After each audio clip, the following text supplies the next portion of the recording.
Well, hello everybody and welcome back to another episode in the mental sphere with me, Dr. Nimute. So last week we had an introduction to what addiction is, how does addiction develop, and what are some of the risk factors that put us at an increased susceptibility to developing addiction, what are the effects of addiction, and the type of drugs that one can be addicted to. If you missed this video, be sure to check out the link below and watch it before you watch this one. Well, so this week we are going to talk about alcohol addiction, and this is a fairly common problem in our community, and I'm sure each one of us knows at least one or two people who have an addiction problem to alcohol or have been to rehab for the same. So stay tuned and let's get this started.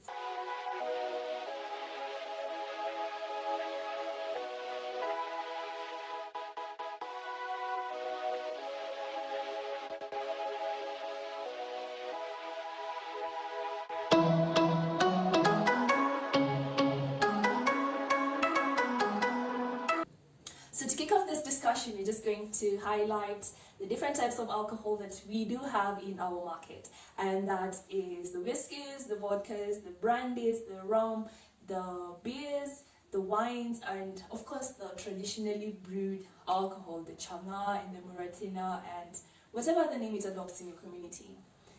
Yeah. So next, we're going to talk about some of the ways in which you can know that someone has an alcohol addiction problem.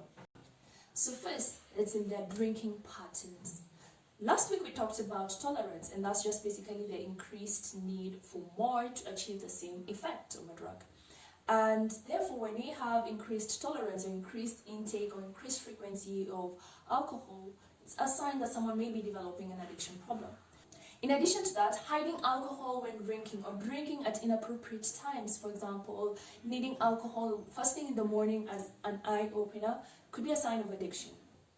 Another thing is the change in the general behavior, and this includes things like avoiding social contact with their close family and friends, avoiding places or situations that will not allow them to drink, as well as just changing the peer group and the friends that they hang out with, such that they'd want to hang out with people who drink like them, rather just have drinking buddies. And lastly, we have the interference of the normal day-to-day functioning. So you'll find there's just total neglect of their self-care, things like showering, things like cleaning up, things like eating even. And there's the other spectrum where they'll be very functional, but they'll be needing the alcohol to function. We've heard of the terms functioning alcoholics, and we're going to discuss that in a totally different video.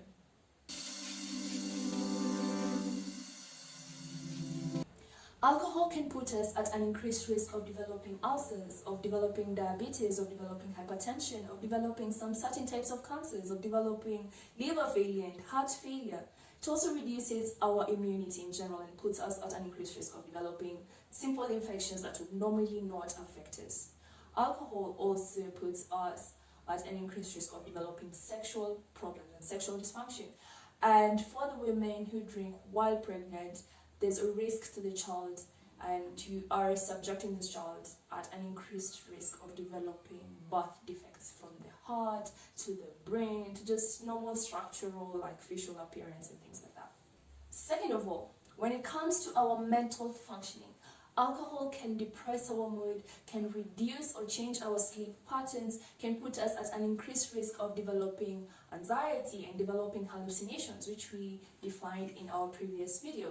It can also put us at an increased risk of developing suicidal thoughts, as well as reduce our memory and reduce our attention. So it puts one at an increased risk of violent behavior, driving under influence, indiscriminate sexual behavior, trouble with the police, and just things like financial risk, where instead of prioritizing things that you should be doing in your life, you end up spending the money drinking. Okay, so you have an alcohol addiction problem, or you have a friend or a family member with an alcohol addiction problem. How can we help them? What treatment options are there for them? So first, there's the hospital-based and the home-based treatment care plan. What pushes one to decide whether you'll be treated at home or in the hospital will depend on a variety of factors. And those are things that you'll need to discuss with your primary physician or your practitioner or your psychiatrist before you start your treatment plan. So now, we're going to talk about 3 very important phases in your treatment plan. That's the initial phase that includes the detoxification, the intermediate phase that is the rehabilitation, and the long-term phase that is the follow-up care. So in the initial phase where we have the detoxification is basically just trying to wash out the alcohol from your system. And when your body and your brain have been used to alcohol for these extended periods of time, sudden stoppage can lead you to developing symptoms such as shakes to more severe symptoms such as convulsions and even difficulties falling asleep. So the other important thing that will be done during this phase is to just try and prevent further complications such as permanent memory loss. And there'll also be tests that will be done to check the state of your heart, for example, and your liver, because you said that alcohol can affect these organs in your body. Another very important thing that will be done during this phase is to screen for mental health difficulties, because as we mentioned last week, at times mental health difficulties can lead one to developing an addiction problem as a way to cope with the issues and the challenges that they're facing at that point. So the second phase, which is the intermediate phase, the rehabilitation phase, this is basically going for therapy. It could be individual, it could be group therapy. So in the individual therapy is just the motivation to change and the steps that you'll take to change that, and just understanding what kind of triggers lie in your environment and how you can prevent yourself from falling into those traps. So in the group therapy, we have things like Alcoholics Anonymous, which I'm sure many of us have heard about, where people just encourage each other with their stories and their recovery journey. What kind of difficulties are they going through? What challenges are they going through? And how have they been able to overcome those challenges? This phase may also include family therapy or couples therapy, depending on what damage the alcohol addiction had in your relationships. And finally, the last phase, which is the follow-up care. And once you're done with the rehab, that doesn't mean that it should stop there, especially if you had an inpatient rehab. Because once you go out to the world, the real world, things are very different.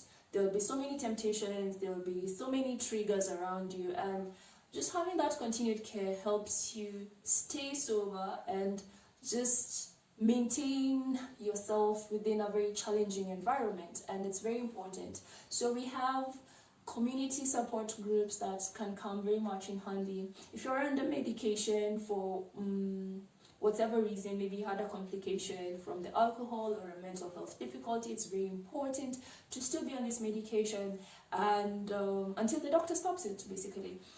For more information on drug abuse, you can check out NACADA's website, which I have attached the link below, as well as rehabilitation centers that can provide you with the care that you need. Do not suffer in silence, do not suffer alone. There are very many places in which you can get help. There are very many people who are willing to offer you that help, and just make sure that you seek the kind of help that you need so that you can save another life.